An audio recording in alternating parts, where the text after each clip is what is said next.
Ang kanyang daanan ng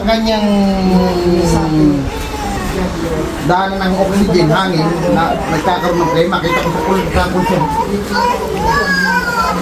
Kaya itong bata hirap. Ito yung flema sa baga, ha?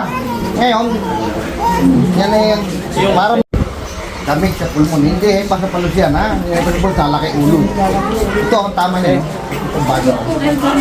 Meron nga, walang nakita sila sa Ay, hindi naman kayo magagalit na yung aparato po kasi sumasablay kasi hindi naman yan na temporal na yan sa ating connection sa ating katawan. Walang iniwan niya sa unggoy. Ba unggoy, pwede mo ba i-transplant yung kidney sa tao? Hindi compatible kasi hindi naman tayo bahagi ng DNA na unggoy. Ay, hindi nalaki yung ulo niya. Hindi.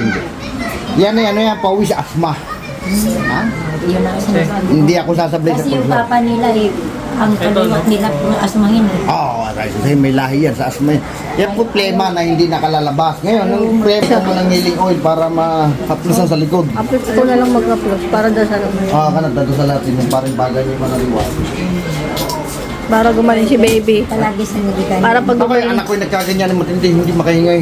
Kulang gumamot. Ang ng Umuhugong pandibdib. at saka Awa ng Diyos, taba. hydrocephalus. Hindi pwede. Ang hydrocephalus ay lumalaki ang ulo, sabihin, ang utak ay hindi nakapag-produce ng oxygen kaya lalaki ulo. Ngayon, makakatubig yung bahagi ng utak kaya namamaga. Pero hindi po hydrocephalus yan. Yan po gawa ng connection ng asthma. Lema. Hindi ako sasablay sa pulso. Talikod ko lang yun. Hindi pakialalay mo. Hindi alalay. Yan. Ang cute pa. Kaya lang ang asma, hindi nihilot. Baka sumuka ng dugo. Hindi nihilot ang asma. Malakapag plus lang. Haplos lang. Baga to. Nahina ang baga nitong bata.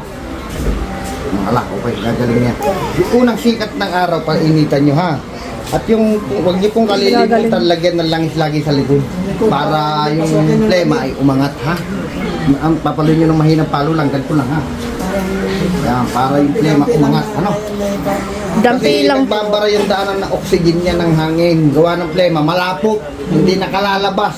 Ha? Ang plema niya, kip-kip. Sa hospital, suction kami ng suction. Kaya ang gagawin niya, yan, yung parang hihigupin ng ay mahirap naman yun. Yun palagi. Baka ginagawa sa masugatan. kanya.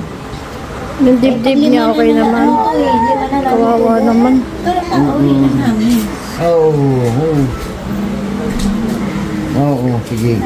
May awa ang Panginoon Diyos. Gagaling yung batang yan. Oo. Ang tao kasi, yan po yan ha. Yan po sa lamig sa pulmon. Ay, po yung oil na lang yung ano niyo po para may pahit po ay baby. Gagaling yung bata, may awan Diyos ha. Yung unang sikat ng araw, pasikatan.